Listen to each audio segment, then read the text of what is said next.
Magandang umaga po sa buong mundo. Ito po ang Global Talk News Radio at ang inyong lingkod Ado Paglinawan. Sa offering namin ni Kamentong at ng aming Asian Century Philippines Strategic Studies ng The Unfinished Revolution, mga kabansa. Marami sa inyo ay suki na rito at medyo ang ating pong Paul Bearer ay nasa abroad. So, medyo pasensyahan nyo na kung medyo kakapa-kapa tayo as we go along the way. Slowly, marami pong mga nangyayari sa ating bansa ngayong hindi lamang ngayong buwan na ito, no? Kung hindi sa mga perhaps darating pang mga linggo. Pag nandito po si Kamento, ang prioridad niya siyempre ay ang ating foreign policy. Medyo dadako tayo dyan bago magsara ang ating programa ngayong araw na ito. Sa akin po kasing pananaw, meron na namang kaguluhan dyan sa South China Sea. At hindi lamang winater cannon ang mga barkong Pilipinas, kung hindi po pinalibutan pa ng mas nakararaming Chinese Coast Guard. Ito ba ay dapat ikabahala? Well, sa mga katulad po ng mga utak pulbura, ika nga, katulad nitong si Edgar Arevalo, isang Major General na nag-retire sa Armed Forces of the Philippines, na wala namang combat duty. Ano po? At halos ay isang armchair general lang siya. Because nasa PMA pa ho siya na ang spokesman. At puro pagharap lamang sa media ang naging kanyang himagsikat. Kung matatawag yung engagement yan. Pero mga kabansa, isa pa ay yan si J. Tariela na nasa Coast Guard pero never pala yang naging skipper, captain o even piloto ng isang batya. So, ang ating mga talking heads, no, ng gobyernong ito, at mga katunggali natin sa debate din sa South China Seas, ay puro yung isa ay meron pang isa, yung sundalong kanin na naging senador. Ganon din ang problema. Never na napasubo po yan sa mga barilan o talagang boljakan, ika nga, na merong baril o hindi kaya sandata. At hindi naman ho natin minamaliit ang kanilang kakayahang guluhin ang inyong kaisipan, no? In fact, alam po ninyo, hindi na ako masyadong sensitive ngayon sa issue dyan sa South China Sea.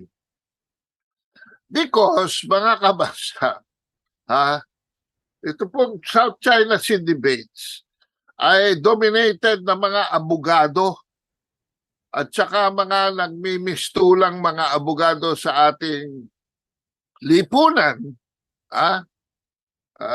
Alam nyo, kakaiba ang Pilipino eh. Kaya ang title ng aking unang libro na pinablish ko noong 2015, bakit finally nagkaroon ako ng lakas ng loob at inspirasyon na makapag-limbag ng isang libro after so many writings ko nung ako'y estudyante pa lamang, tayo po ay isang college editor na at naging presidente pa ng College Editors Guild of the Philippines. Ay bakit mga kabansa, biglang nagkaroon ako ng lakas ng loob, no? Na sumulat na isang libro. Dahil po nung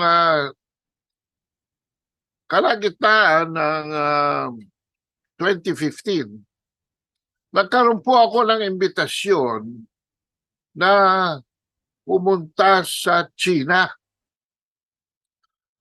At alam po ninyo, wala akong masyadong alam sa China nung panahon na yon, except what you learn in books and what you hear sa internet. At hindi pa masyadong bukas ang loob ko na bumalik uli sa foreign affairs even though I was assigned to Washington, D.C. Noong 1986, after the People Power Revolution, dahil yung pong kinampanya nating presidente na hindi nagwagi, and I am not referring to Corazon Aquino, I am referring to Doy Laurel, no? Ay, mga kabansa, naging Secretary of Foreign Affairs.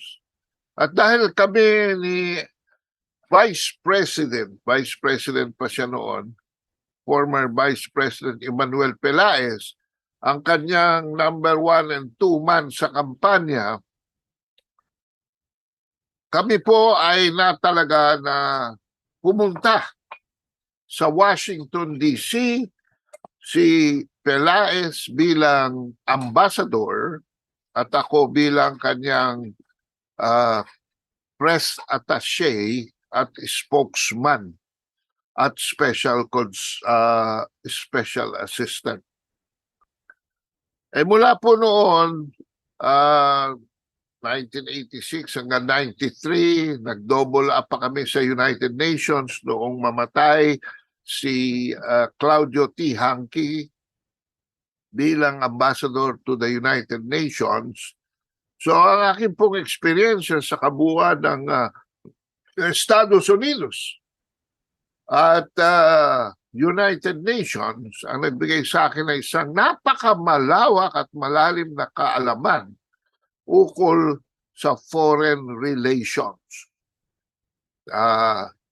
At in fact, I had a program, I attended a program sa George Washington University para mas lumawak pa ang aking background diyan sa hindi lamang sa aspeto ng diplomasya, kung hindi sa aspeto ng international public relations. Pero noong 1993 po, ang termino ko sa foreign affairs ay medyo nahinto na dahil I opted for a filing of an indefinite leave of absence.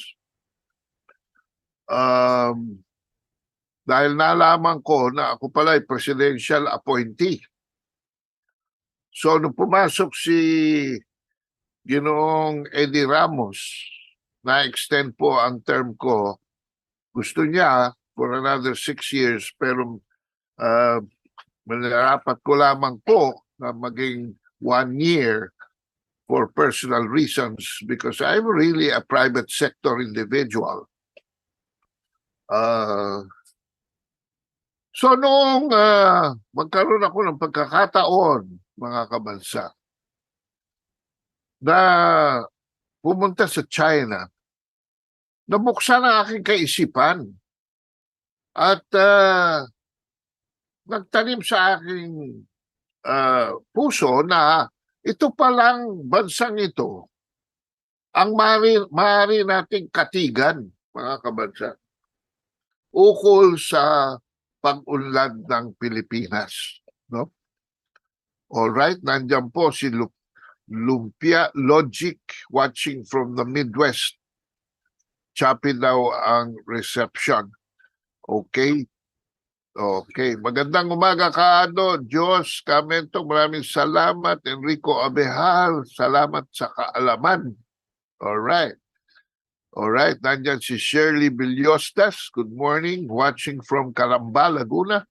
Jacqueline Trajano, of course, suki natin yan. Ha? Magandang umaga po sa inyong lahat. Alright, so ako po ay nagsulat ng libro ukol sa friendship ng China and the Philippines. And I trace this back as far as the 1400 sa pagkakaibigan ni Emperor Yongle at ni Sultan Paduka Pahala.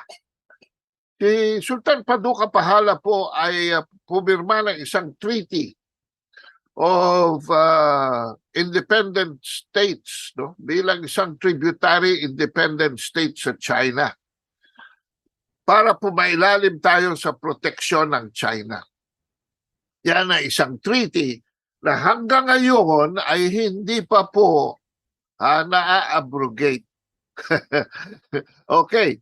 But anyway, nakita ko na itong si Sultan Paduka Pahala ay dumalaw sa Beijing using the Grand Canal. Kasi po niya pagdating so lampas ninyo sa Shanghai, meron pong malaking river dyan which was developed by the Chinese para magkaroon ng access mula sa North China Seas, papasok hanggang makaabot ng Beijing inland. At dumalaw po doon si Sultan Paduka Pahala. At doon ko nakita na ang Pilipinas ay napakayaman. Alam niyo ba kung bakit, mga kabansa?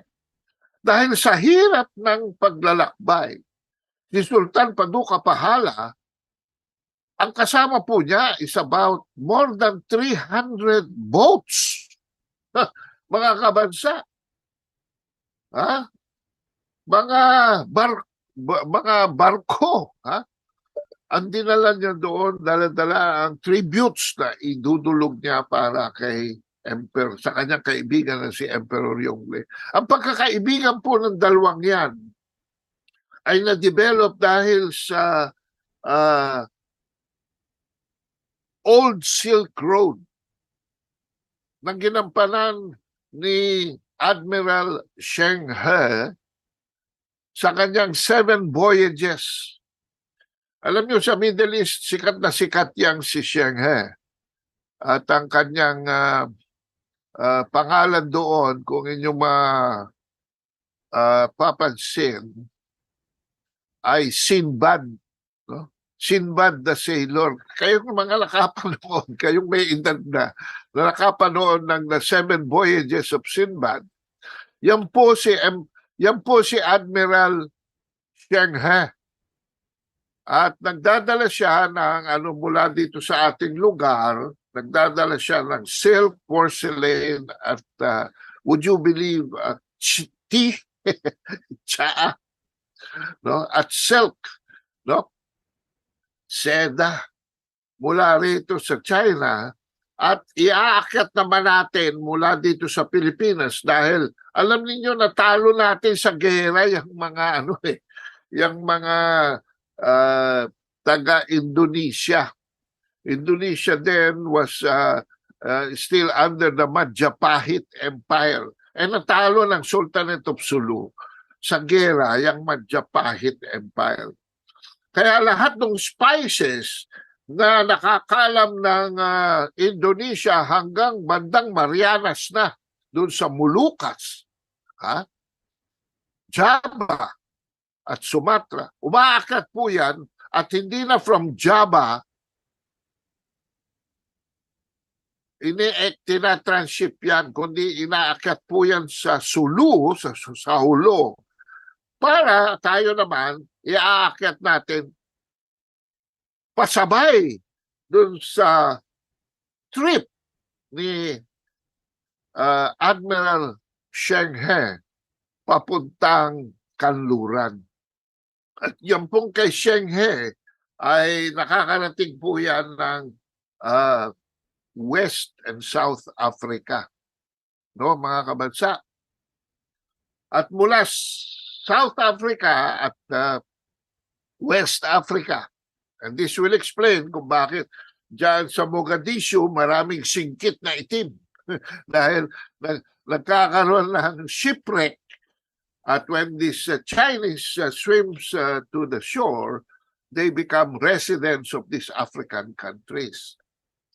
Mula naman po doon, ay kinukuha yan ng Umayyad Dynasty ng mga Berber Arabs at dinadala po, mga kabansa, sa North Africa by the Berber Arabs who were the billionaires of during that time because they controlled the trade that flowed from the east by China. Inaakyat nila sa Northern Africa.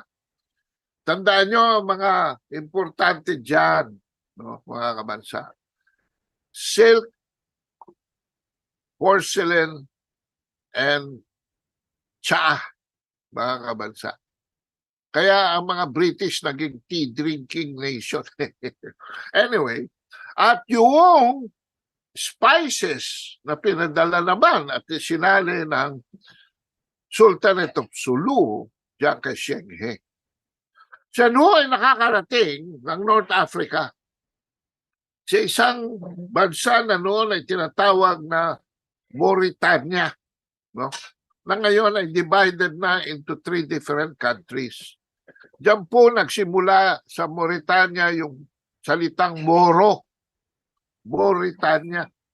At from Mauritania, hindi pa po developed noon ang Spain at Portugal. They were still the Iberian Peninsula na pagkagulo-gulo, dinadala po ng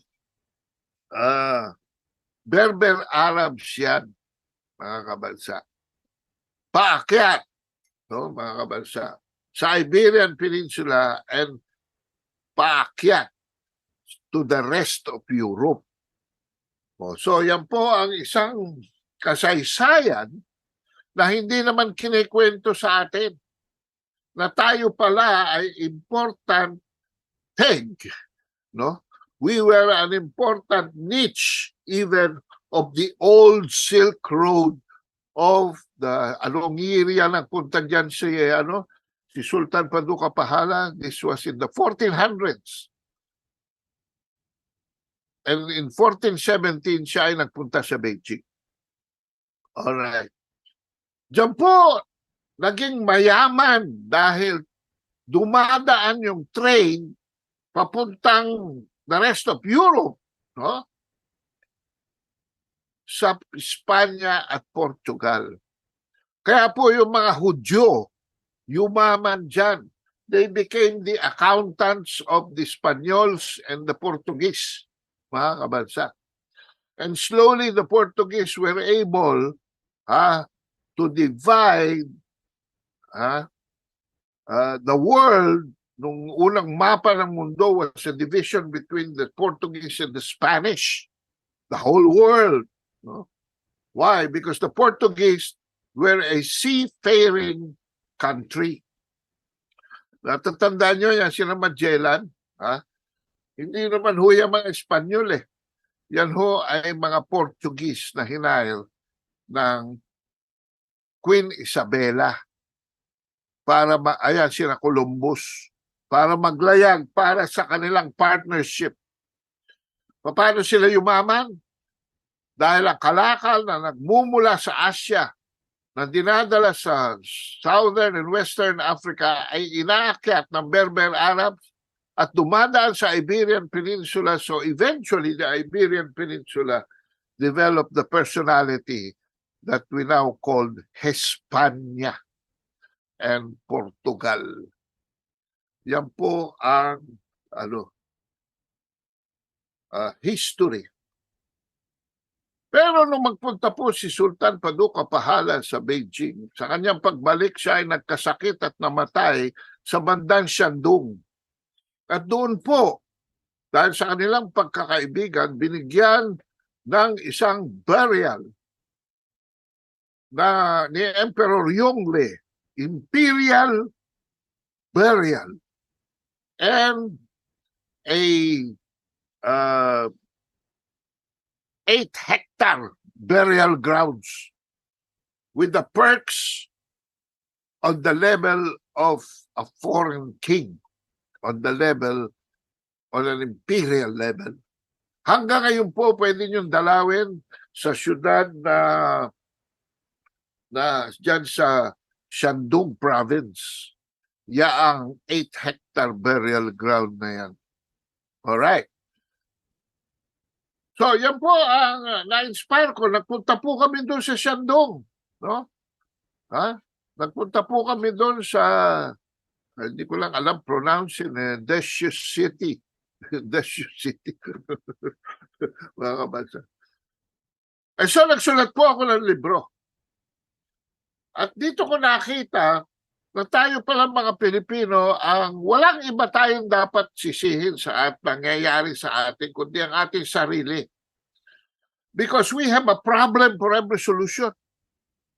Can you imagine during the time of Sultan Paduka Pahala, we were known to be the emporium of Asia. Alam niyo ba ibig sabihin ng emporium of Asia? We were the mega mall. We were the mega mall of Asia, mga kabansa. Bakit nawala yan? Well, idudugtong ko lamang ang history, although I will not go to the details. Dahil po sa kaguluhan sa Hilaga, northern part of China, east and west, because of the dynasties, the mga kaguluhan, mga invasion by the Mongolians and all that, sinara po ng China ang kanyang southern belly. At we now look at the map and we see that that is the Guangdong province. Dahil dito po pumasok ang 475 invasions of China throughout history. In other words, China isolated itself, kaya wala ng 8th voyage of Sinbad ni Shenghe. Sinara niya. China isolated itself, and because China isolated itself, the grown economy of Portugal and Spain enabled Spain to circumnavigate the world. And the start of yung mga colonialism ng hindi lamang ng Portugal, hindi lamang ng Spain, kundi ng Dutch, British, etc. Alright? Okay. So yan, nadugtong ko lang history. Ang title ng aking libro, therefore, A Problem for Every Solution. Ayan. Yan mga kabansa. Alright, maayong buntag mga maestro. Uzumaki, Fernando Mendoza, 10-12, acknowledge and stand by. Alright, okay. So, Kamentong is in China. One Soul, he will be back on program this Wednesday. Siya po ay speaker attending ito pong BRI, Belt and Road Initiative, in dialogue with political parties from the Southeast and South Asian countries when he gets back. So he is with ASEAN, he's with our ASEAN neighbor delegations. All right. For the meantime na siya ay nandyan, na-appoint po itong kanyang pamangkin. Nagulat kami. Pamangkin ni Kamentong ay na-appoint na Secretary of Agriculture, mga kabansa. Secretary of Agriculture. So ako'y sumulat na isang article. Sabi ko, ang title ng article, Kiko Chu Laurel. Francisco po kasi ang pangalan. Palayaw ay Kiko. Kiko Chu Laurel qualifies. Alright. But can he slay? Sabi ko. The Agi Mafia. Agi meaning agriculture. Ayan po, mga kabansa. At susubukan nating palabasin itong aking PowerPoint dito, no? By coming to the first slide. At dito po kasi ang introduction ko ay Bongbong Marcos views agriculture not just as a trade commodity and more than a livelihood. He says, no? Ayan, nandiyan po, naka-flash. Without food, people weaken and die and societies come apart. It is an existential imperative. Ano ibig sabihin ng existential imperative?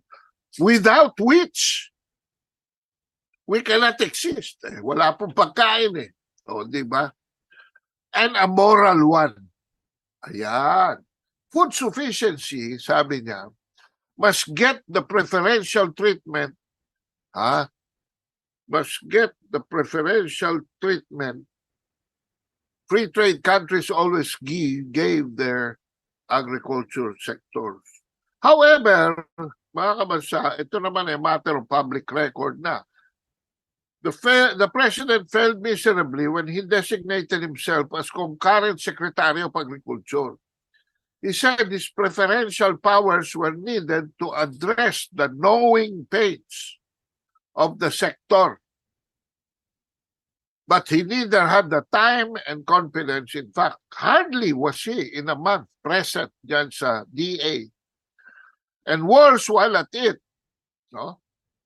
Wala naman siyang competence sa area of agriculture. Worse, he displayed no moral ascendancy for the task. Bakit po natin na-mention yan? Because in my honest opinion, he messed up big time by wittingly and unwittingly participating in the technical smuggling of rice, sugar, and onions. No? He gave prejudicial preference for suppliers who were later on exposed as his campaign contributors, mga kabansa. So, punta tayo sa ating first video. Pwede ba nating i-play yung ating first video, Joshua? Okay. All right. The Philippines, Bigyan lang ako ng namely Michael Ma, Lujin Ang, the Philippines, namely Michael Ma, Lujin Ang, Andrew Chang, Beverly Perez, a certain Aaron, operating in MICP and POM, Manuel Tan, Leah Cruz, June Diamante, Lucio Lim, and Jerry Tebes. I would also like to request records from the Bureau of Customs and the Department of Agriculture on the following consignees: Victory GM Enterprises, Takulog International Consumer Goods Trading, Aster Senmed Aggregates, Bineta Consumer Goods Trading, Lalavi Aggregates Trading, Frankie Trading Enterprises, Primex Export-Import Producers, SB Express Logistics Business Solution, Silver Pop Dry Goods Trading, 1000 Sunny Enterprises, Buhelas Biol Aggregates Trading, Junison Dry Goods Trading, and Burias Jang Consumer Goods Trading. Finally, Mr. Chairman, I would also like to request records and documents from the Bureau of Customs and SBMA on importer of cigarettes and tobacco, Piscion Corporation, whose cigarette products are allegedly flooding Philippine local markets despite being declared for transshipment for Malaysia. O ayan mga kabansa, no? Nakita naman natin that yan ay opisyal na nandyan sa Kongreso kung saan naghihiring pa, no? None of the 10 names mentioned by Sultan Kudarat 2nd District Representative Horacio Swansing nitong hearing na ito last January 23, no? Allegedly involved in large-scale agricultural smuggling in different points of entry in the country were even considered persons of interest, no? And one of them, yung mga minensyon ng mga pangalan, has been verified to be a business partner of the brother of the First Lady, Lisa Araneta Marcos. No? The sad consequence was high officials were made scapegoats, mga kabansa, for the president's mistakes. And they were suspended from their positions and slapped administrative and criminal cases by the ombudsman. Ayan. In fairness, however, mga kabansa, the president surprised the whole country when he appointed erstwhile president of Frabel Fishing Corporation, Francisco Chu Laurel, as his replacement to lead the department. Ayan. Okay? Let us play cut number 2, Joshua.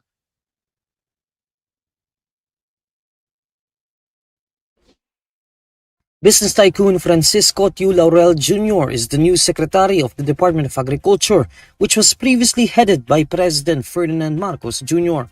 During a press conference in Malacanang, Marcos announces that Laurel took his oath of office on Friday morning, November 3.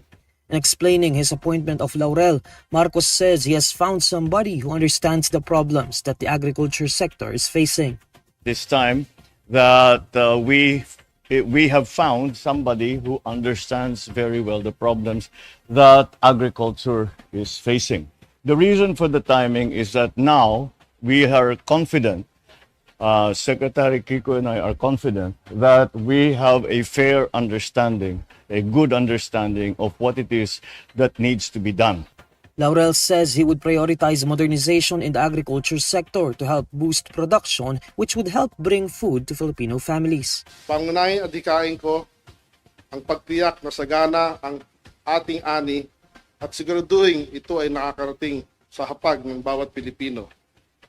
Layunin ko na tiyakin na may sapat at masustansyang pagkain na mabibili ang ating mga kababayan sa tamang halaga. Malapit sa puso ko ang mga kapatid nating magsasaka at mangingisda dahil personal kong natunghayan ang mga hirap at pangarap nila. Laurel says his office will always be open for everyone, emphasizing that he is willing to listen and work with stakeholders in the agriculture sector. Laurel is the president of the Frabel Fishing Corporation, which focuses on fresh, frozen, and processed seafood. Well, as expected, mga kabansa, as expected, this did not settle well with the president's critics, as Laurel was said to be an 8-digit contributor to his 2022 political campaign. And in fact, detractors immediately labeled him a crony. In a report by the Philippine Daily Inquirer, of course, Laurel the reputed claims that his appointment, no, was a payback for his significant contribution to the campaign for a longtime friend, Marcos Jr., in the elections last year. Sabi niya, definitely, no? And we now go to the next slide. Definitely, there's no payback. As I said, this is a sacrifice, sabi niya. This is for the country.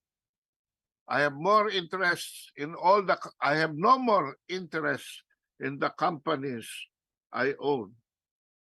And indeed, we have verified that the new secretary had divested his interest in Pravel Group of Companies. At dyan makikita natin na sa Pravel, ang experience niya does not only involve production, deep sea fishing, aquaculture, kundi pumasok na rin sa processing, canning, food manufacturing, to distribution, even food importation and export, trading, cold storage, shipyard operation, ayan, meron pang and infrastructure as in shipyard operations, wharf development, real estate, no, and power generation, all related to not only production, sourcing of raw materials, which is fish and aqua, but also converting them into marketable products.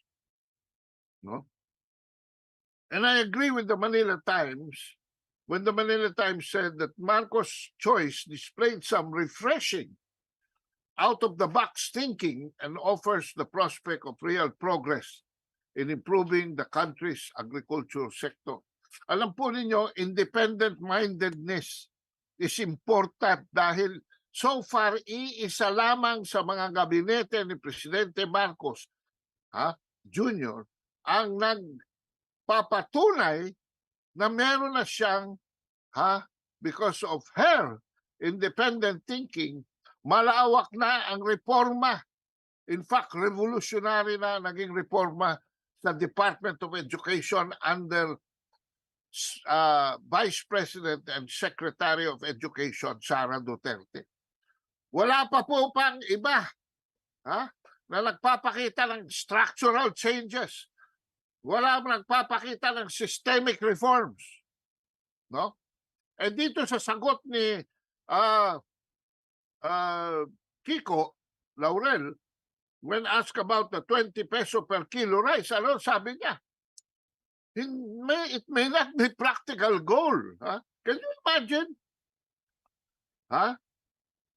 Ito ay campaign promise ng presidente, pero sabi niya, yun ang totoo. Nagsasalta ng totoo itong tao. Why? Since it is important to balance affordable costs for producers to prices for consumers. At pangalawa, inatake niya kagad ang pinakaugat na pinagsisimulan ng lahat ng problema sa agriculture. Yung kabulagan ng management ukol sa mga totoong problema. Saan niya nakikita? Alam mo, sabi niya, our data right now is not that accurate. And without correct data on production, supply, and demand, he continues, the DA cannot properly respond to issues such as prices for agricultural commodities. Totoo. Bakit? Were they?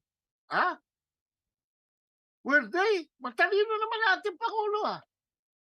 But were these people sa DA giving him the accurate information as to make the correct decisions? Kanina sinabi natin, Marcos made mistakes, okay. Pero hindi natin alam, and most probably, hindi siya nabigyan ng mga tamang impormasyon. Dito sa tinutumbok ni Kiko, hindi na sila makapagtatago. Dahil ibabalik niya ang Bureau of Agricultural Statistics. Later, we will show you why this is important. Ito ho, transfer ng panahon ni Noynoy Aquino sa isang generalist agency, no? Which is the Philippine Statistics Authority. Can you imagine? Nilipat yung kung saan at sino ang gumagamit ng impormasyon on a real-time basis sa staff and depository and archive. So, kailangan pumasok pa sa PSA bago makuha ng BSA. Nakuha nyo ba, mga kabansa, ang pinatutungkulan ko? It caused bureaucratic delay to decision-making in the line department. Para bang you deprive oxygen sa human brain? Oh. Well, anyway, so much for that. Ang tanong, and I've been asked, ang tanong, and I've been asked, ito bang fishing magnate? Ito bang fishing magnate? Can also make a successful agriculture secretary? Alam nyo, ako nagtaka yung nagtatanong ng ganito bakit hindi nyo tinatanong, ang Pangulo ng Pilipinas, pag siya'y nag-a-appoint ng politician, ang daming politician na appoint yan, si Angara, si Alcala, public relations practitioner, si Pinyol, anong alam niya sa agriculture? Anong alam niya sa supply chain? Academician, sina William Dar, at mga has-beens, like ito si Domingo Panganiban, the alter ego President Marcos sa secretary, 3-time failure na yan Nagkaroon pa ng 4-time disaster. Nobody even asked the president would succeed kung may mga recycled piyon, mga piyon na ganyan sa kanyang tabi. At dito ko, bibigyan kayo ng ideya kung sino sa aking research ang 3 karapat-dapat na nagkaroon ng pwesto dyan, directly or indirectly, because they were supply chain economists. Punta tayo sa susunod na slide. Ferdinand Edrelin Marcos, first Agriculture Secretary, si Vice President Fernando Lopez, politician. Pero, ang talaga nagpatakbo ng departamento ay ang Executive Secretary Rafael M. Salas, doubling up as overseer of the department during the first term of Marcos from 1965 to 69. In fact, it was Salas' genius that kaya napanganak yung Green Revolution. Of course, lahat ng credits kinuha ng First Lady Imelda Marcos. But it was really Paeng Salas who did it.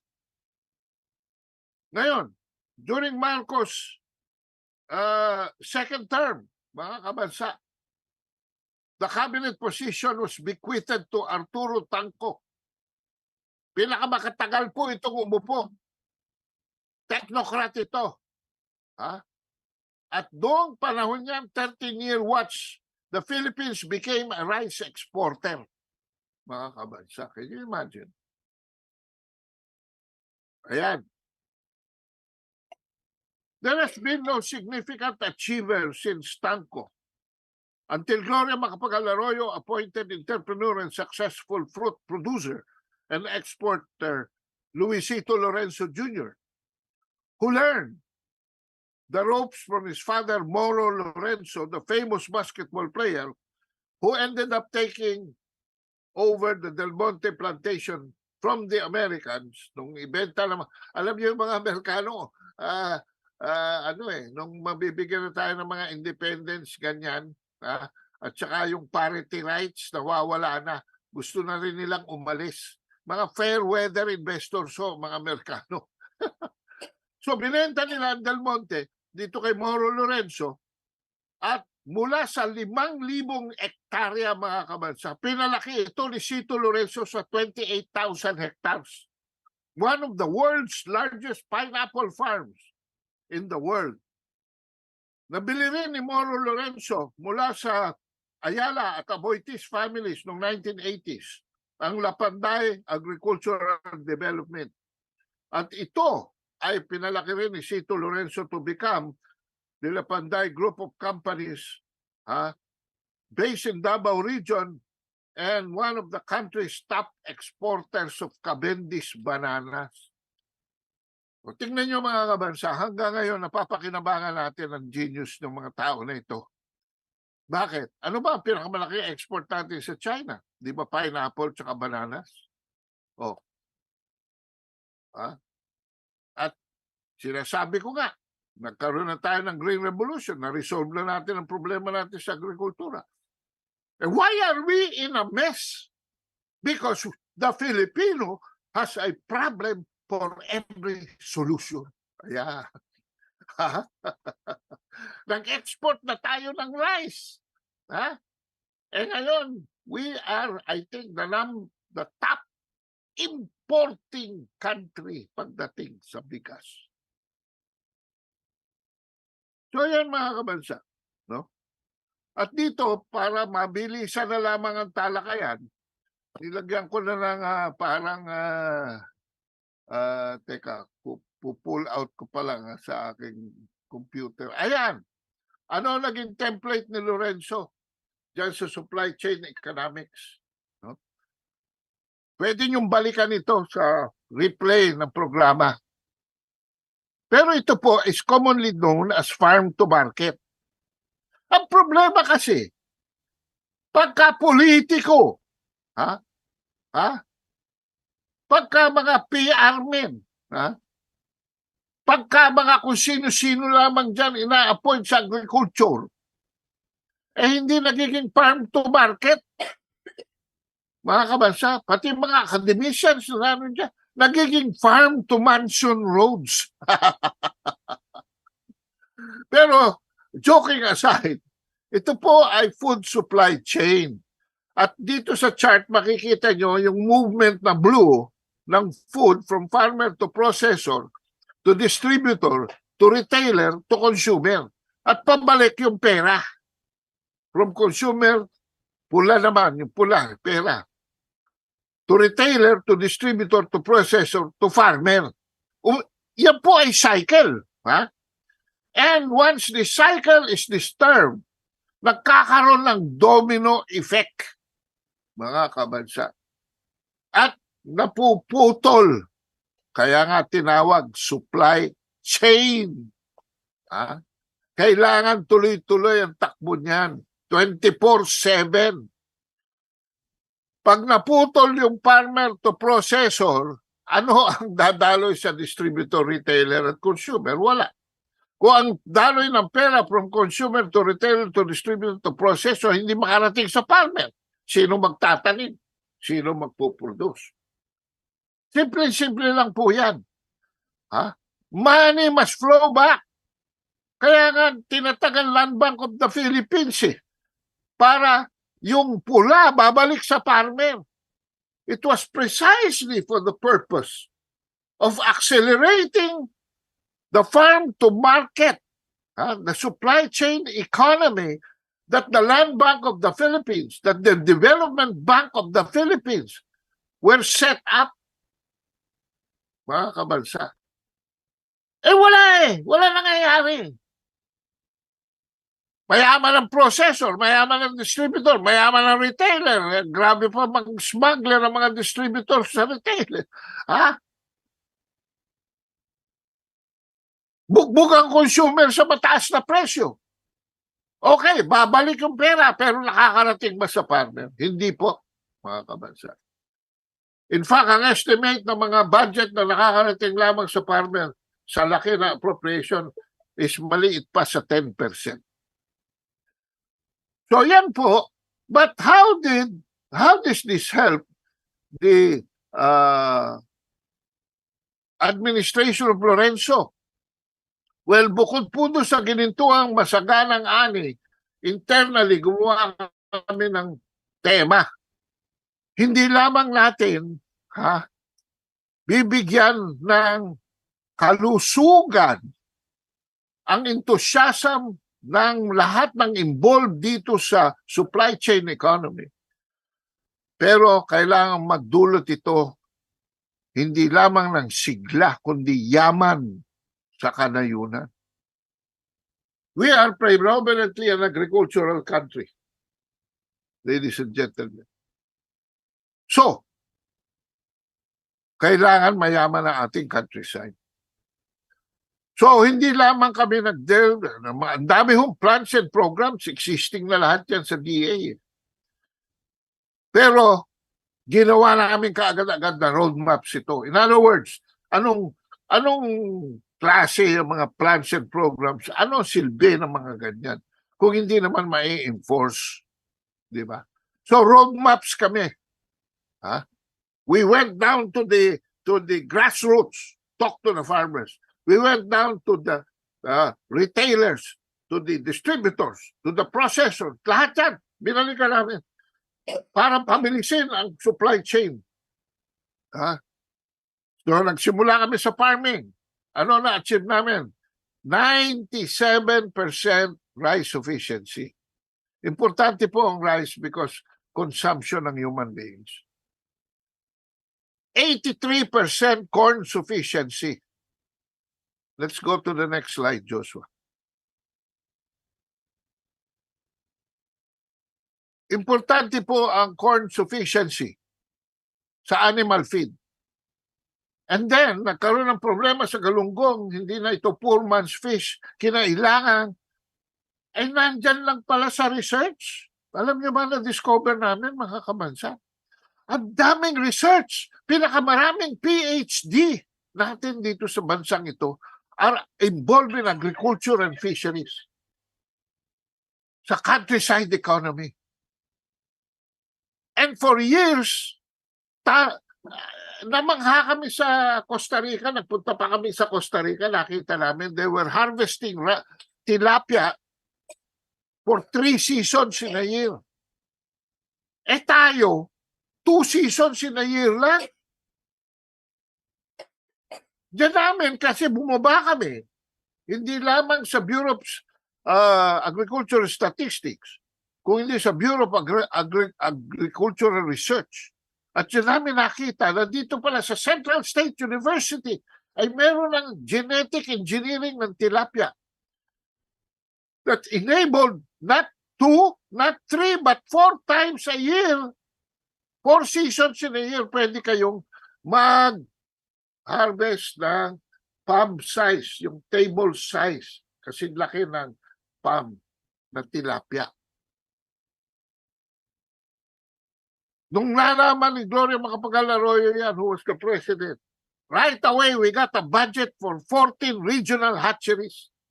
At sabi niya, I'm giving you 1 year to establish 14 regional hatcheries. Alam nyo, we established 14 regional hatcheries in 6 months. Sa vegetable naman, na-replicate namin yung Benguet dito sa Nueva Vizcaya at saka Bukidnon.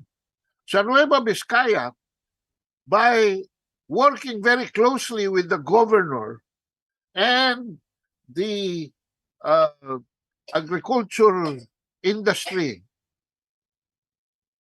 at kumuha kami ng mga ifugaw, mga kabansa, to terrace the mountain slopes of Bukidnon. Dahil, of Bukidnon, of Nueva Ecija, kasi marami pong mga, mga slopes, wala masyadong plain dyan sa Nueva Vizcaya. The plains ended with Nueva Ecija. Pero yung Nueva Vizcaya, paakyat na po sa bundok yan. At nakapag-export pa kami ng lettuce and selected high-value crops ng mga vegetable to Hong Kong and Singapore. Nasimula na. Nang malaman namin na ang tobacco industry pala was being threatened, at ito, governor dyan sa Ilocos Norte noon, si Bongbong Marcos, he welcomed us. Why? dahil sa bilis ng labas ng tubig, mga kabansa, from the Ilocos Mountains palabas sa karagatan, hindi na ito nasisipsip ng mga water tables. Hindi na ito nasisipsip ng mga water tables. And so, anong ginawa namin? With the help of the National Irrigation Authority, human dam production. Ha? Yung bagsak ng tubig mula sa tuktok ng mga slope, bundukin ng Ilocos, ay hinarangan namin by man-made dams, thus creating a slow-mo effect ng tubig pababa sa plains. At bigyan ng pagkakataon yung mga water tables kung saan nakatanim ang mga tobacco, mga kabansa, na mapuno underground. At dahil napuno, napigilan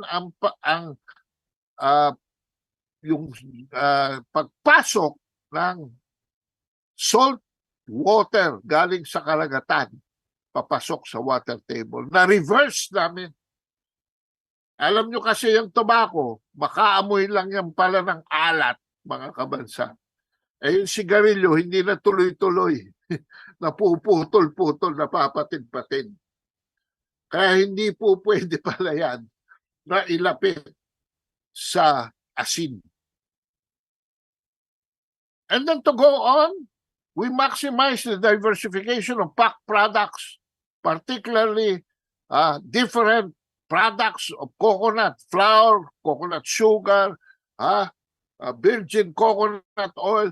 We encourage more and more production. Even herbal ointments, fruits. Hindi lamang kasi ang fruits, meron po yan na bubulok po yan after a little while. So, kailangan i-process ito. Yan yung tinatawag kong champoy na fruits. Nasaan na yung wrapper? Pahiram ng wrapper, papakita. Yung sinachampoy natin yung mangga, mga kabansa. At ginagawa natin yung mga, ito kasing mga walang silbi halos sa ating lipunan, kundi kinakain lamang ng mga kababaihan. Ito, anong pangalan itong mangga na ito? Yung Indian mango. Pero ang puree po niyan, could be reprocessed. So, at saka mga marine products, kaya yung mga tilapia, fillet, yung mga bangus, fillet, yung mga tuna, etc. Mga marine products. Even our oysters were canned. Even yung mga alimango were canned. Yan sa anong island na nga ba yan sa Cebu? At yun ang ine-export. So, we did not only increase production, pati processing, pinasok, introduction of mechanization, canning, additional post-harvest facilities. And then yung flow and efficient distribution, dahil sa kanan ng Pilipinas, merong Philippine-Japan Highway connecting Luzon, Visayas, yang sa Eastern Visayas, Samar, konektado sa Sorsogon, mga kabansa. At yung Eastern Visayas, konektado naman sa Surigao. So meron niya connection, so you can really travel by road from Cagayan all the way to Zamboanga, Davao, and Cotabato. Alam niyo ba yun? Alam niyo naman siguro yun. Anyway, dito sa West, wala. So gumawa kami ng Western Nautical Highway, mga kabansa. Ano ang ibig sabihin itong nautical highway na ito? From Batangas, dinugtong namin yan by Roro Ferry. Hindi lamang ng passenger, kundi cargo. Roro, yung Roro, pwede na magkarga ng mga truck na may cargo. This was facilitated through loans. Dito yumaman si si Kusi sa kanyang ferries, no? We connected Batangas to Mindoro, Mindoro to Aklan, and therefore the rest of Panay Island. And in Iloilo, you can connect to Bacolod, to Negros. From Negros to Cebu, by land, and Bohol, connecting to Northern Mindanao. Gumawa kami po ng nautical highway dyan. No? At, of course, nag-open tayo ng new markets in Asia, US, and Europe, curbing corruption and smuggling along the way. No? Yan po ang pinakamahirap na naging assignment namin, and I will explain it to you later. In the process, we were able to create more than 3 million new jobs nationwide. Through employment and livelihood development, entrepreneurial growth. We were able to increase, the Philippines was able to increase agriculture and fisheries. Historical average from 2.9% to 8.7%, mga kabansa. In just 20 months. Pero alam nyo mga kabansa, may trade-off eh. Pagka magaling kayo masyado, yan ang problema. Diyan nagkaroon ng problema. So, kung tatanungin, kaya ba ni Kiko ito? Of course, nagawa na yun eh. Basta magaling ka sa supply chain economy, maayos mo yan. Maayos mo yan. Pero wag naman kunan ng 50 billion pesos ang Land Bank of the Philippines. Wala nang ipahihiram sa mga farmer. So it's totally possible for Kiko Chu Laurel to even exceed these accomplishments because he can enjoy a longer tenure than Lorenzo. Si Lorenzo served only for 20 months. Bakit? Bakit? A word of caution, mga kabansa. Public service in agriculture and fisheries is not just about doing the job effectively. There exists a mafia inside the department and outside the department. Lorenzo did not last long in order to serve the Filipino people because he stepped on too many toes. To do the job, kailangan apakan mo ang mga paa ng mga tao dyan sa loob at labas who are engaged in illegal activities. Pamilyar tayo sa loan sharks pero mas complicated po. The supply chain is now full of criminal syndicates. Bakit? May pera dyan eh. Engaging from fixed bidding, from seeds to fertilizers to pesticides, to equipment, to hoarding and smuggling of food products. They built their own connections inside and outside the departments and are protected by named lawyers and law enforcement connections. Sindikato nga, sabi ko eh. And they operate in both national and local levels. Let us play, Joshua. Itong isunod-sunod mo na. Gusto ko lang namang i-confirm sa kanila that even media and even the Bureau of Customs and even the law enforcers know about this. This is not a secret, mga kabansa. Let's play cut 3 and 5. Josh, thank you.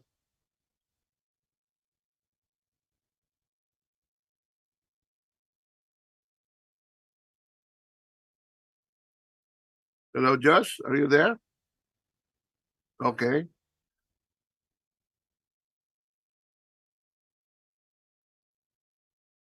Alam po ninyo, kami ay nag-form ng Whistleblowers Bureau, mga kabansa, that placed us to preempt corruption inside and outside the department.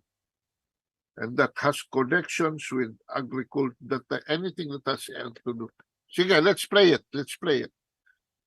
Ban po sa mga pantalan, maigpit ding binabantayan ng Bureau of Customs sa mga balilit na daungan sa bansa. Ito upang masiguro na hindi makakapasok ang kontrabando lalo na sa agricultural products. Si Luisa Erispe sa sentro ng balita live. Aljo, todo higpit na nga ngayon ng Bureau of Customs sa paghihigpit o sa pagbabantay sa mga pantalan sa bansa para hindi makapasok ang anumang smuggled na mga agricultural products dito sa Pilipinas.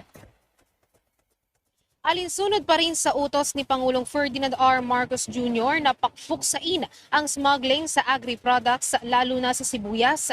Ayon kay BOC Assistant Commissioner Attorney Vincent Maronilla, doble na ang ginagawa nilang pag-iinspeksyon at pagbabantay sa mga pantalan para hindi makapasok ang anumang kontrabando sa bansa, lalo na ang mga agri-products. Patuloy ang aming investigasyon sa kung sino mga kasabwat dito. May mga nakapangalan sa mga import documents, ngunit hindi kami tumitigil doon. Inaalam namin kung may iba pang mga involved at kung meron man involved sa aming mga tauhan. Iwala rin ang opisyal ng BOC na posibleng maraming galamay ang mga sindikatong nasa likod ng smuggling sa bansa. Para naman mapabilis ang pagsasampa ng kasong economic sabotage, ay nakikipagtulungan na rin ang BOC sa Department of Justice sa pamamagitan ng mga ebidensyang kanilang nakalap. Hindi siguro kayang kapahin ng isang grupo lang. Pero kung may mga sindikato, malamang may mga tinitingnan kaming ganyang anggulo. At nakikipag-cooperate kami with the Department of Justice, the National Bureau of Investigation, even the Philippine National Police para tumbukin mga gantong personalidad. At kung syndicated man ito, nandun na rin naman, handa rin naman ang aming mga ebidensya para suportahan ang iba't ibang ahensyang nagtutulungan para imbestigahan to at mapinpoint natin finally sino ba talaga ang mga grupo na nagpaparating na to. O yan mga kabansa, niwala na kayo. Nakita nyo ba yung crate na merong sibuyas? Nakita nyo may space doon sa gitna, mga kabansa? Bakit? Oh. Kung kayo magdidiskarga ng sibuyas, mga kabansa, saan nyo sisimulan? Hindi ba mula sa gilid, papasok sa loob? Pero bakit ito, mga kabansa? Butas yung gitna. Nakita nyo? Butas yung gitna. Ayan, saglit dyan, makikita nyo. Dahil nagsisiksik sila dyan, kuminsan, ng Mercedes-Benz, ng mga high-value appliances, mga cellphone, mga, alam nyo ba, meron pa kami nahuli dyan, expensive eggs o priced fighting cocks na yung isang itlog may halaga ng 6 to 20,000 pesos. Naku, Diyos mio, nung hawakan ko isang itlog at iniitsa kong gano'n, nanginig yung importer. Sir, baka nataranta. Yung pala yung iniitsa kong gano'n is worth 10,000 pesos dahil yung itlog na yun ay itlog ng mga tandang na pansabong na nanggagaling pa sa Arabian deserts para yung nanggagaling yung Sus Maria Joseph naman. So, nakasingit sa onions, carrots, leg, chicken quarters, pork, at mga sacks of rice. Miski na ho, Mercedes-Benz, at saka mga pangkarerang Maserati, Ferrari, nilalagay nila dyan, mga kabansa. So, the Manila Times wrote that as to the chronic problems of smuggling and market manipulation, Laurel said that he would form an intelligence group within the DA to combat corruption within the department that has a connection with yung mga produkto na yan. Alam nyo, noong 2004, kaya pala ang tibay-tibay nitong sindikatong ito, ang involved undersecretary ng agriculture, mga kabansa. Isang undersecretary involved sa notorious fertilizer scam of 2004. Yung isang undersecretary involved sa defective delivery of sa Bureau of Fisheries and Agrarian ng mga patrol boats, mga maliliit na patrol boats para sa BIFAR. Ha? At may malaking budget pa na sinasiphon nila. Diretso na from the DBM, diretso na sa mga regional directors for local distribution. Past the eyes of COA. Ha? Oh. So, pati mga bidding. Halimbawa, 4. Magkakasabwat na yon. A, B, C, D. O, ikaw naman A ngayon na mananalo. Pero pag nanalo siya, yung negosyo, share niya sa B, C, D. Next bidding, B naman. Share niya sa A, C, D. Ganon. Kung ano-ano, sindikato makikita natin yan. Itong mga mafia na ito ay nakakita ng ninong sa Malacanang. Hindi ko na nasabagitin kung sino. So Lorenzo, kumakain na ho siya ng death threats eh.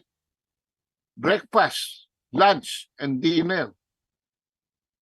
Nagpalipat na lang ho siya sa chairmanship ng Land Bank of the Philippines. Ang malungkot, yung pumalit sa kanya, mga kabansa, as Secretary of Agriculture, ay isang politiko na asawa ng may-ari ng isang supermarket chain na link sa smuggling of agriculture and livestock products.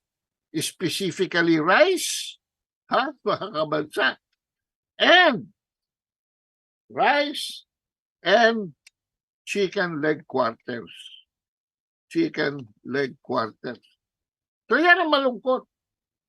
Alam ninyo, yung aming chief whistleblower was not so lucky. On March 24, 2005, on March 24, 2005, next slide please. Barely 7 months after Lorenzo moved out of DA, Marlene Esperat was having dinner with her 2 sons sa kanyang bahay sa Sultan Kudarat when an assassin forced his way to enter her home, walked into her dining room, greeting her and pulling out a .45 caliber pistol, shooting her right between her eyes on the forehead in front of her family. Namatay ho siya sa senaryo, sa eksena mismo, doon, on the spot. The gunman and his accomplices are now serving life sentences in jail. Dahil babanggitin ko ang pangalan ni Sunny Rason, in 1 year po na-prosecute namin ito. No? At ang kanyang lawyer na si Nena Santos nag-collaborate para mahuli itong mga ito. At in 1 year, sila po ay nadala sa hustisya. Pero ang kanilang handlers at ang mga totoong masterminds remain scot-free up to this time, mga kabansa. So, why do I know about this story? Makikita nyo dyan sa slide. Yan po si Marlene Esperat sa kanan, kanyang kabaong nandito sa kaliwa. Pero ito po, ako mismo kumuha nitong picture na ito. Sinadya po namin sa Sangley Point para makuna namin ng litrato, yung mga nakatambak, hindi po mga L300 yan, no? Mga kabansak. Makikita nyo si Marlene nakatapak sa isang parang patrol boat. At sa likod niya makikita nyo yung mga maliliit na patrol boats ng BIFAR na hindi maibigay-ibigay sa mga local users dahil nire-remedyohan pa. Dahil ang nanalo, mga kabansa, Caterpillar. Ang nanalo. Yung nanalo sa bidding, pinaltan ng Volvo yung engine dahil gustong kumita na mas malaki. Hindi naman ho, mga kabansa, angkop doon sa hull and design of the patrol boat. So sa testing pa lang, marami ng patrol boat sa testing pa lang ang sumusubsub sa tubig pag mabilis na ang takbo at lumulubog. Kaya po natenggay ang mga yan dyan sa sangli at inayos pa, ewan ko kung anong inayos nila para eventually ay ma-distribute sa mga local users, mga kabansa. Bakit ko alam lahat ito? Ay ako po ang chief consultant ni Secretary Lorenzo during this time. Together with many patriotic officers, employees of the department, national, provincial, and local. Na-inspire po namin ang institusyon to burn the midnight oil to serve our country. No? Kaya napagdaanan ko po lahat yan, mga kabansa. Napagdaanan ko po yan. But what excites me is this, with this appointment of Laurel, is the prospect of finally the full exploitation of vast potentials in fisheries, mga kabansa. In fisheries and aquamarine products. Para tayo, mga kabansa, para tayo ay mag-excel sa blue economy. O yan. Alam niyo, as early as September 1, 2004, panahon pa ho ni Gloria Macapagal-Arroyo, pumirma na ho tayo ng Memorandum of Understanding sa Fisheries Cooperation. At yan ay umabot na sa pinakamataas na level, mga kabansa. At nagkaroon na ng 29 cooperation agreements, mga kabansa, between Rodrigo Roa Duterte and President Xi Jinping hanggang 2018. Pero bakit naudlot yung sinimulan ni Gloria Macapagal-Arroyo at naudlot din itong sinimulan ni Duterte? Ang importance po ng bilateral dialogue mechanisms natin, at dito kung gusto magtiyempo dahil I was a former diplomat, enhancing the understanding, broadening the cooperation, and the partnership between China and the Philippines in the area of fishing. Pero sabi ko nga kanina, there is a problem for every solution. Laging may problema ang Pilipino. Ang distraction po is provided by American lawfare and propaganda na hindi nagdidiminish, particularly when it comes to the South China Sea. So yan, mga kabansa, we are a small country. Hindi ba kayo nagtataka, mga kabansa? Dahil ang Pilipinas is the 5th largest coastline in the world. Alam niyo ba ito? We are the 5th largest coastline in the whole world. There are more than 200 to almost 300 countries all over the world, and we are number 5. It is 22,548 miles. Susunod lang tayo sa Canada, Indonesia, Norway, at Russia. And we are definitely bigger than Japan, the United States, and China. Wow! Talaga? Oh, nagulat kayo, no? Mga kabansa. Nagulat kayo sa revelasyon kong ito, no? Oh. Bakit? Naghihirap tayo sa galunggong. Oh. Why? Ito, bulgar ko na sa inyo. Hindi lamang tayo number 5, but we are considered to be in the center of global coral ecosystem biodiversity. Kung titingnan nyo ang mapa kasi, nasa gitna tayo ng Pacific Ocean on the right and the South China Sea and Indian Ocean on the left. We are an archipelago. Our waters contain almost 10% of the world's coral reefs. 93% of which exists in our territorial seas, 0 to 12 nautical miles from shore. And we have the large swaths of mangrove forest and more marine protective areas than any other country, equivalent to 2% of the globe, found in 100% of our coastal waters. Life-giving po yan, and vital natural resources for the almost 2 to 3 million registered small-scale fishermen and their families who rely on these waters to provide income and food. Ito ang rason kung bakit excited ako dito kay Kiko Chu Laurel.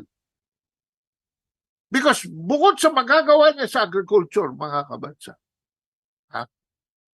alam niyo ba ang pinakamahihirap na Pilipino? Are living in the coastlines of the country. Lalo na dito sa bandang kanan ng Pilipinas, facing the Pacific Ocean, at sa ilalim ng Pilipinas, facing the Celebes Sea. Nandiyan po ang pinakamahihirap na Pilipino. Susunod na siguro, dahil yan ay linyado ng coconut, ang mga coconut farmers. Alam niyo ba, na 85% ng Filipino fisher folk ay coastal, small-scale fishers, catch teeters nearly 50% of the Philippines fishery subsector production. Yung mga maliliit na mga isdang yan, mga kabansa, 50%. Ayan. Kaya ano pa yung sakitin? Our cheapest source of protein are fisheries and marine products. Oh. Ano pa? Dito natin makikita that sadly, our fish production has stagnated in the last decades. Because as the numbers confirm, hindi lang tayo nag-overfish in the wrong waters, degrading our inland and coastal waters and over-reliance at best with utilizing traditional and indigenous basnig system. Ito po yung lift nets operated by large outrigger boats. Ito pong technology na ito is only 2 steps away from our ancestral balanghay. Yung mga bangka na nagdala dito ng ating mga ancestor. Nasa basnig technology pa ho tayo. At iiksian ko na ang aking presentasyon ukol dito sa aspetong ito. At pupunta na ako. Patutungkulan ko na. Tutusukin ko na ang patutungahan ko, mga kabansa. So dito sa issue tungkol kay Chu Laurel,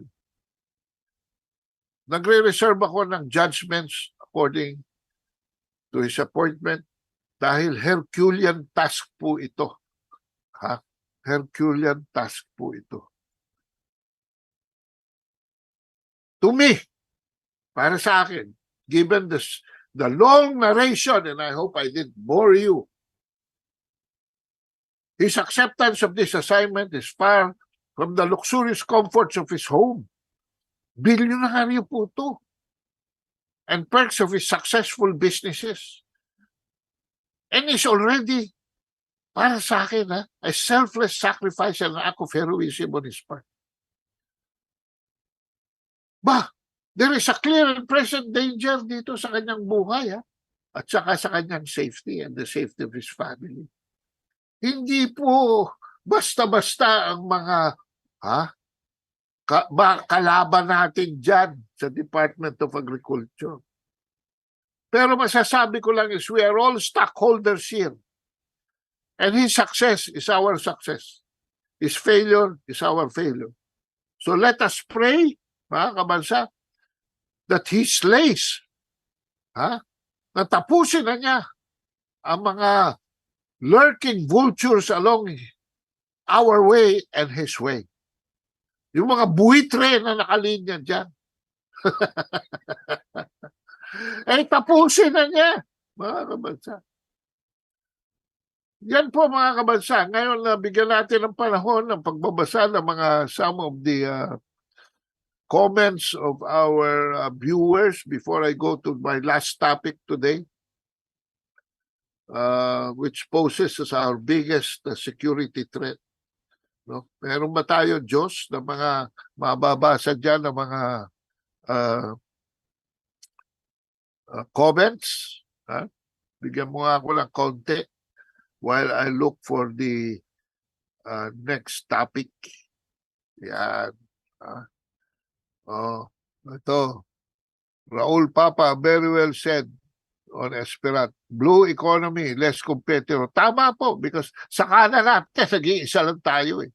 Hindi ko nga maintindihan kung bakit nakikipag-umpugan tayo. By the way, on that note, alam nyo ba na 30% lamang ng ating fishing management area, yung FMA 5 and 6 sa kaliwa ng Pilipinas, facing the South China Sea. And yet, dyan tayo kumukuha ng halos 70% of our catch.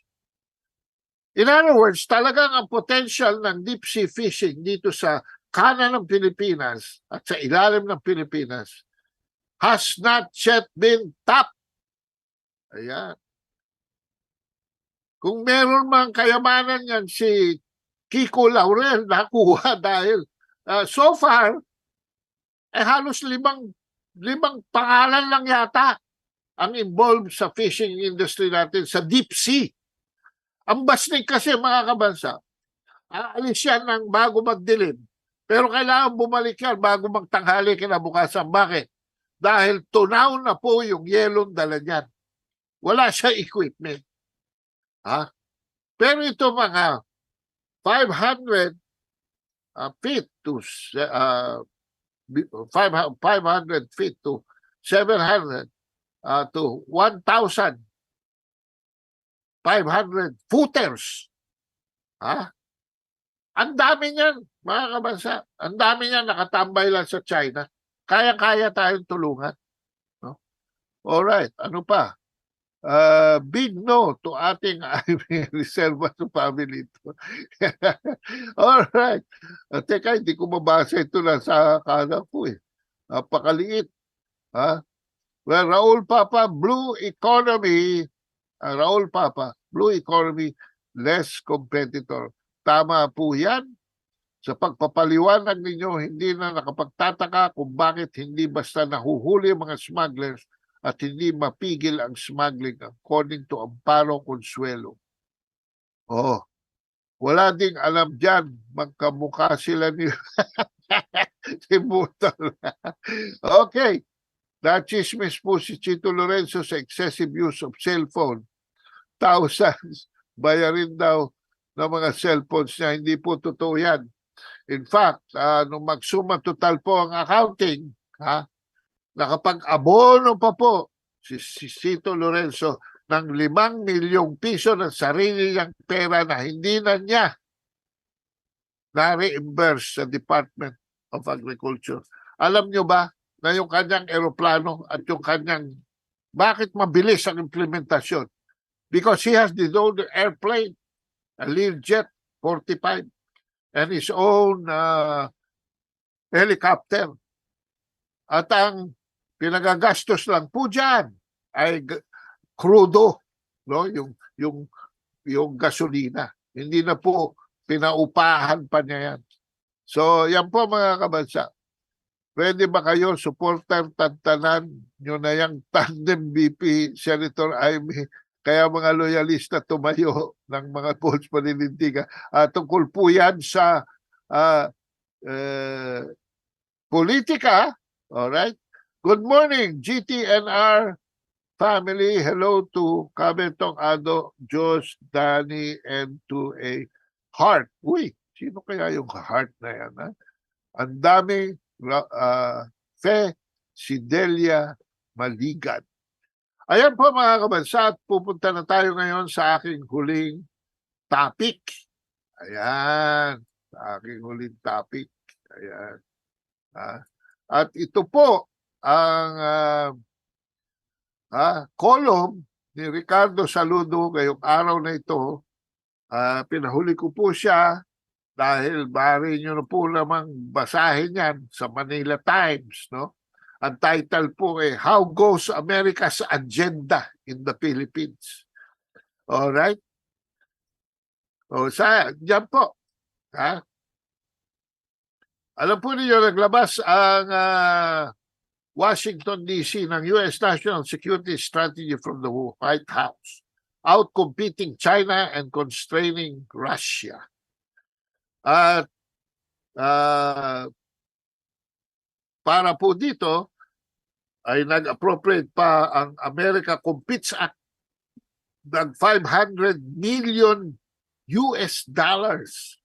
para sa propaganda para laban sa China, mga kabansa.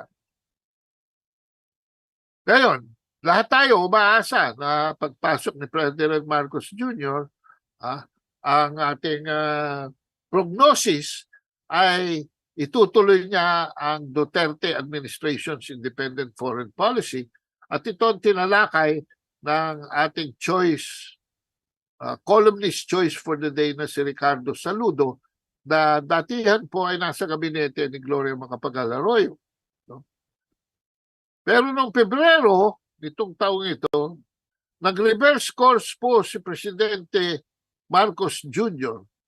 at nagdagdag pa ng 4 na base militar ng Amerika sa 5 nauna na under the Enhanced Defense Cooperation Agreement.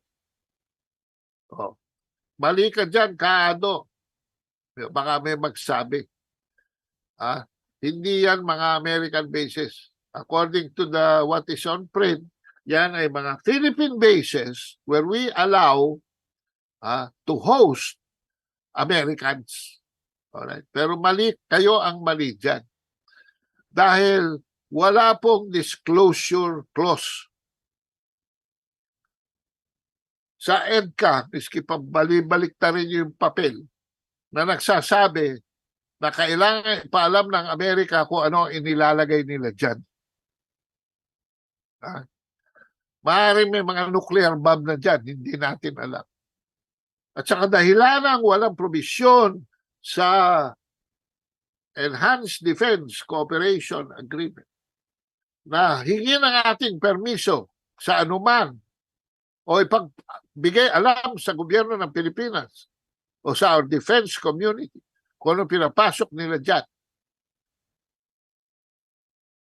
Maaari nyo ba sabihin na base natin yan, hindi natin alam kung ano nakalagay dyan? Hindi po. So, ang conclusion, simple lamang. Basta ito ay tinalaga na EDSA site, ito po ay American base na. Alright? Okay? Ngayon, what happened? Sabi ni Saludo. At ito ang kanyang sinabi.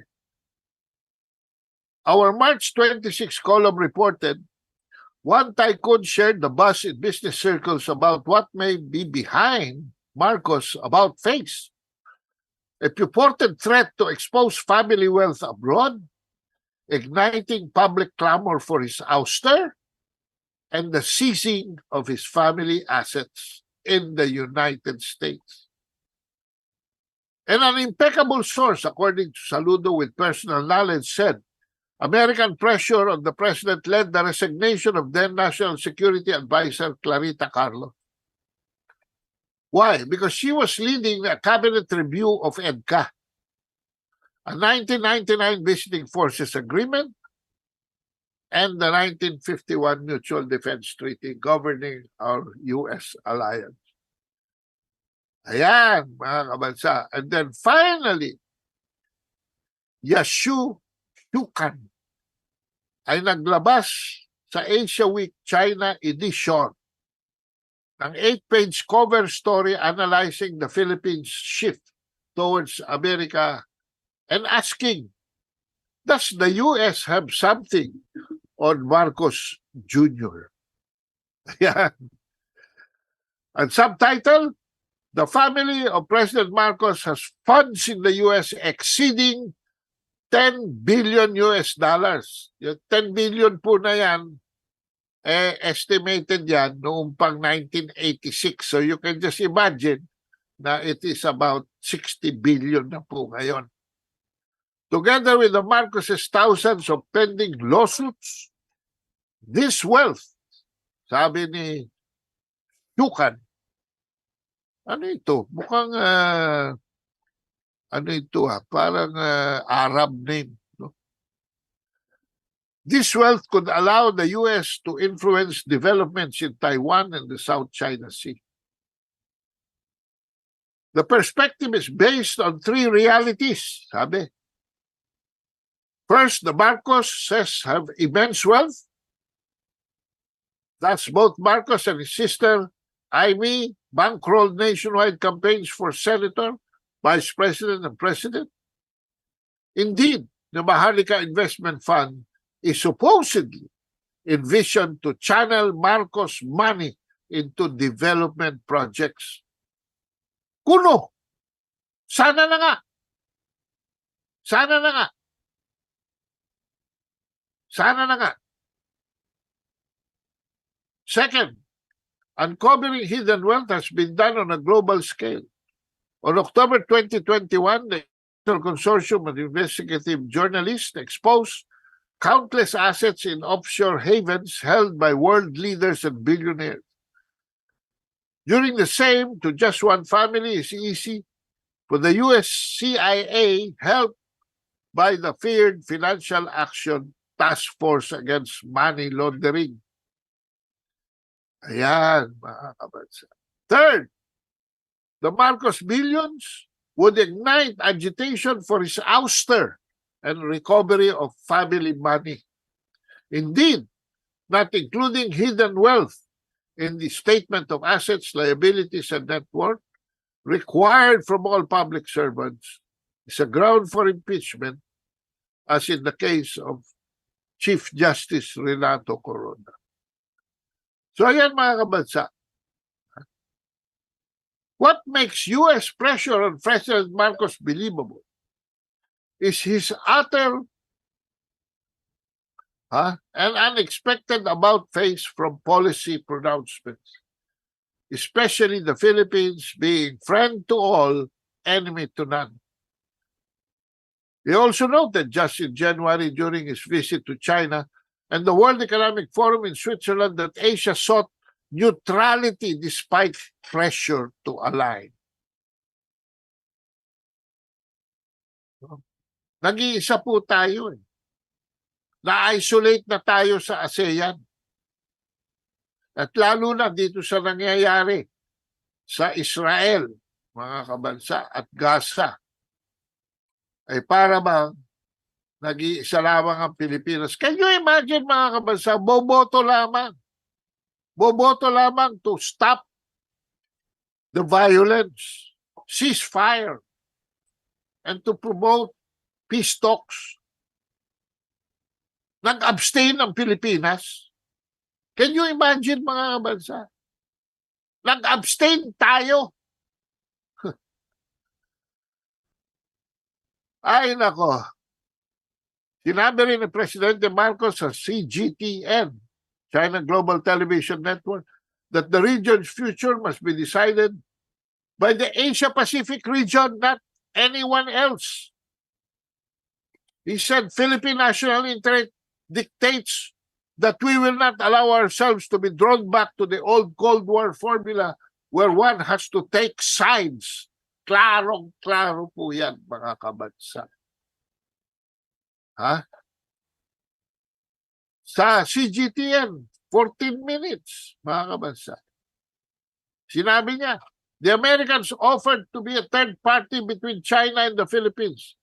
And I said, that's not going to succeed because you are a party in interest. Ang liwa-liwanag. Hindi na kailangan maging lagyan ko pa ng American accent na natutunan ko sa Washington, D.C. When the American-Philippine Defense Force announced in October 2022 that we will provide additional EDCA bases. President Marcos ordered a cabinet review of EDCA, BFA, and MDT accords led by Carlos, the widely respected and staunchly nationalist former head of the Armed Forces of the Philippines, National Defense College of the Philippines, NDCP. He remembered his own father's warning in 1975, quoted in the Philippine Council of Relations Journal,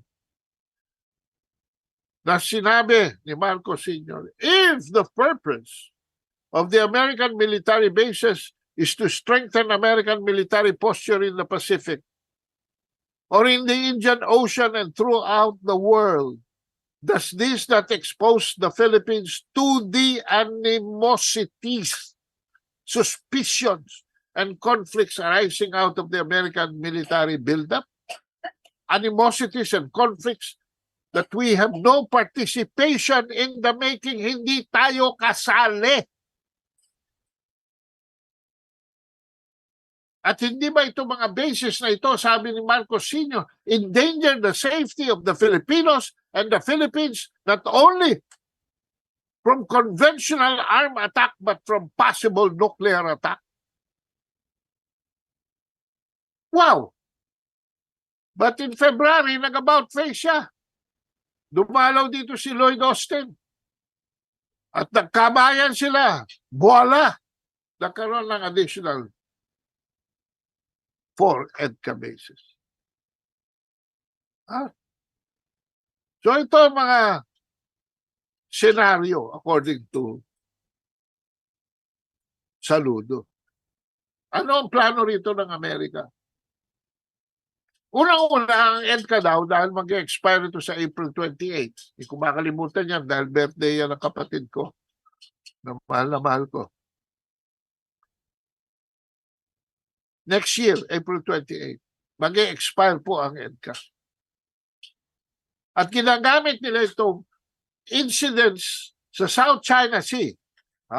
Dahil naitanim na po nila dyan ang number 1 asset nila, si J. Tariela. Walang mission yan, mga kabansa, kundi guluhin ang sitwasyon dyan. Yan ba ay libelous? Yan ba ay isang paninirang puri? Hindi po. Dahil mismo nilagay ni Tariela sa kanyang Facebook. Mag-recover ba natin, Joshua, yung Facebook clip ni Tariela? Kung saan in-expose niya ang sarili niyang misyon sa Facebook. Nakakatawa, pero totoo. Nakakatawa, pero totoo. Bigyan natin ng panahon si Joshua na ma-recover yun. Does the near total silence of our leaders and media about wartime attacks on EDCA bases, na predicted na ng mga American generals and think tanks? Yan po si Tariela, nagpunta sa East-West Center sa Washington. Sana yung sa Facebook account niya kung saan siya, Joshua, nag-self-confession, mga kabansa. Ito si Tariela. Habang papunta tayo doon, ang susunod na sinasabi ni ito na ba? Ito na. Ano sabi niya? I am incredibly grateful to the East-West Center for granting me the opportunity to pursue my US-Philippine Alliance Fellowship. Nabigyan ka pala ng US-Philippine Alliance Fellowship, even though, etc., I have only, etc. This is a remarkable chance for me to connect with key government officials and policy experts in Washington. This will give me a chance na para itanim ako dito sa koneksyones ng mga experts at government dito sa Washington who are ardent supporters of Philippine government's transparency initiative. Saan nyo maririnig yan? Government's transparency initiative na yan, kundi sa AMTI, sa Asia Maritime Transparency Initiative, na adjunct ng Center for Strategic and International Studies, nakatuwang ng CIA at funded ng Washington, D.C. Oh. And finally, in-expose niya ang sarili niyang misyon at direksyon. Ayan, no? To expose China's aggressive actions and gray zone tactics in the West Philippine Sea. My goodness. And yet, itong Tariela na ito ang nagsisimula ng divisiones ng debate sa China, sa US at sa Pilipinas dito sa South China Sea. Kasi binansagan niyang mga traidor ang mga hindi pro-US. Anong klaseng tao ito? Ito pong Tariela, sinipa ito noong 2004. Sa Philippine Military Academy. Because he was accused of cheating at the Philippine, sa isang examen sa Management Science Information class. Alam niyo ba kung sino pa nag-announce ng kanyang that the Honor Committee of PMA found him guilty with prima facie evidence? Ito hong nagsusulat ngayon sa Manila Times na Edgar Arevalo. So sumali na po si Edgar Arevalo sa agenda ni J. Tariela. I used to have my respects on this Edgar Arevalo because kasama ko po siya sa NTF-LCAC. Kami nandun sa Volunteer Committee on Communications. Siya naman represented the Armed Forces of the Philippines being the spokesperson of the AFP.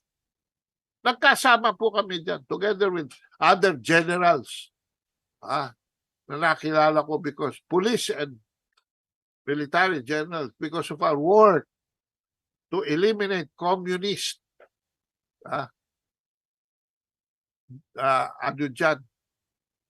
criminal actions and violent communist infiltration to end the communist armed conflict. Pero ngayon wala na ako ng respeto. Bakit? Aba, ni-endorso na ho niya si Tariela. Samantalang kilala naman niya kung sino ito si Tariela. Edgar Arevalo, speaking on the Academy's behalf, said the committee found prima facie evidence that 8 cadets cheated in their management information science class. Ayan po, report yan ng Philippine Star noong 2004. At yan naka-red outline dyan. Si Tariela ang isa sa mga nasipa dyan. Kaya nga sabi ni Bubi Tiglaw, nagtapos lang to si Tariela sa isang diploma mill. At nagkaroon ng isang rare chance noong 2015 na masama sa Coast Guard. At wala namang makasundo niya sa Coast Guard. Kayong mga nandiyan sa Coast Guard, bakit wala kayong imik dyan kay Tariela? Gusto niyo ba yung ginagawa niya? Alam ninyo na nakaawa yan ng ilang commandants yan. At dahil doon, siya ay nag-request na ma-destino sa Yokohama at saka sa Tokyo, kung saan siya na-discover naman ng mga Japanese intelligence operators at grinom siya para ngayon siya ang maging poster boy ng Pilipinas sa mga US and Japanese interest. Abangan niyo yan dahil nagtatayo na po ito si Subiri. Nagtutulak na ng parang visiting forces agreement ng mga Hapon dito sa Pilipinas. Alam ba niyo yon? Na sineset up na tayo at nakapasok na mga American interest. Hindi lamang sa ating media, hindi lamang sa ating defense establishment, kundi nakapasok na sila sa ating legislature. Ayan, yan ang problema. Kaya may mga senador po na nagsasabi na yung Poseidon ay hindi raw warplane. Sa specification ng Poseidon, it is not only a surveillance aircraft but an anti-submarine equipment. Yan ang problema. Pangatlo, sabi ni Saludo, as predicted last November,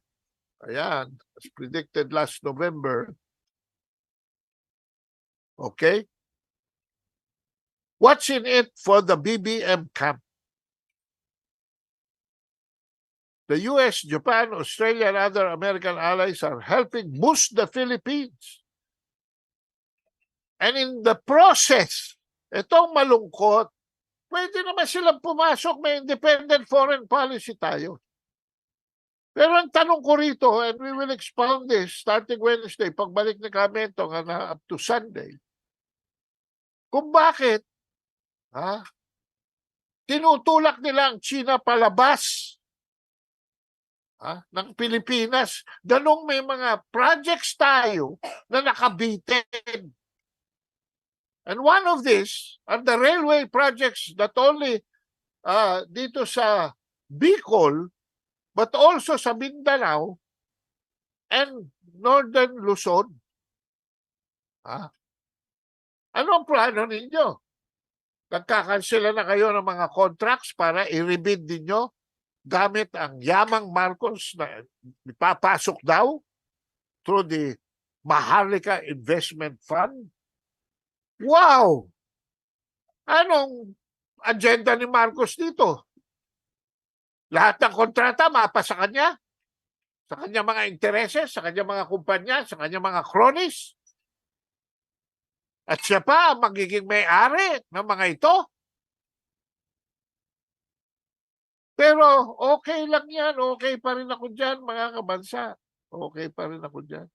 Dahil siya ang presidente, siya dapat ang magdesisyon ukol sa our foreign policy.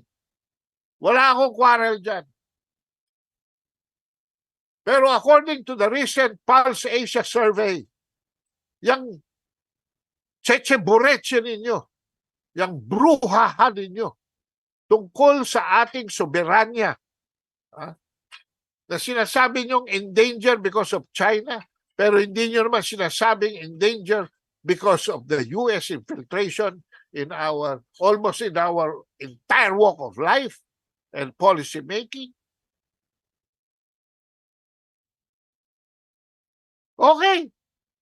Pero sabi ng taong bayan sa survey noong September, 7% lamang yan ang most urgent needs ng sangbayanang Pilipino. Makinig kayong mabuti. Ng sambayanang Pilipino. Ang 93% ng concern ng Pilipino ngayon, unang-una ang inflation. Dahil si Ninoy Aquino, yung yellow na bill natin, wala na akong mabili. At ang nauubos na yung ube, yung 1,000 peso bills. Ang bilis-bilis maubos. Bibili ka lamang ng 2 kilo. My God, na prutas. Kalahati na nung ube, ubos na, mga kabansa. Ay, nako. So ano? Ayaw na nila, next, Vice President Duterte must not succeed Marcos. Especially after her father warned of missiles raining on EDCA sites. She has never been attacked in Congress and media. While House Speaker Ferdinand Martin Romualdez positions to be the next president of the Philippines. Aba, masahol pa sa martial law ito. Magkakamag-anak na wala namang napararating sa Pilipinas. So 64% against inflation. Double digit, almost 45% more are for economic Yung food on the table, trabaho. Yan ang mga hinahanap ng Pilipino. Kaya ako mga kabansa. So, hindi ko na palalawakin pa ang programa ngayong araw na ito. Ang masasabi ko lamang sa inyo, huwag niyong tatantanan kung ano talaga ang prioridad ng Pilipinas. Kung ayaw humarap sa realidad kung ano talaga ang pangangailangan natin mga Pilipino, which is economic. Kanina sinabi ko, 2004 pa nasimula na yung fishery stock. During the time of Duterte, yung 60-40 gas and oil exploration. Dalawa yan, fisheries and gas and oil. Nagresulta ng confidence building between the Philippines and Japan. Pero lahat yan, pati na infrastruktura, ay handa ng ibasura ng current administrasyon. Bakit? Sino ngayon ang traidor? Sino ngayon ang hindi nagsusulot ng agenda ng Pilipinas? Sino ang hindi pro-Pilipino? Sino nagtatraidor sa bayan? Bayan, kayo humusga. Kayo ang sumagot sa mga katanungan ito. For the meantime, ang inyong lingkod, Ado Paglinawan, ang maestro.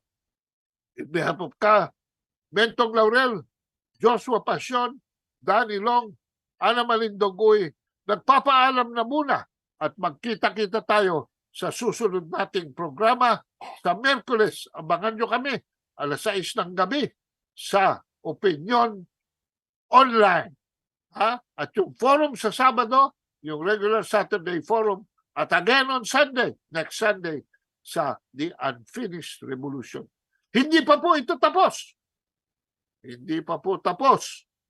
At hanggat hindi pumapagagpag ang tunay na bandila ng Pilipinas sa ating puso, sa ating kaisipan, at sa ating kabuhayan, huwag tayong tumigil na magsalita in exercise of our freedoms for our country, for our beloved Philippines. Mabuhay po kayong lahat. Mabuhay ang Pilipinas.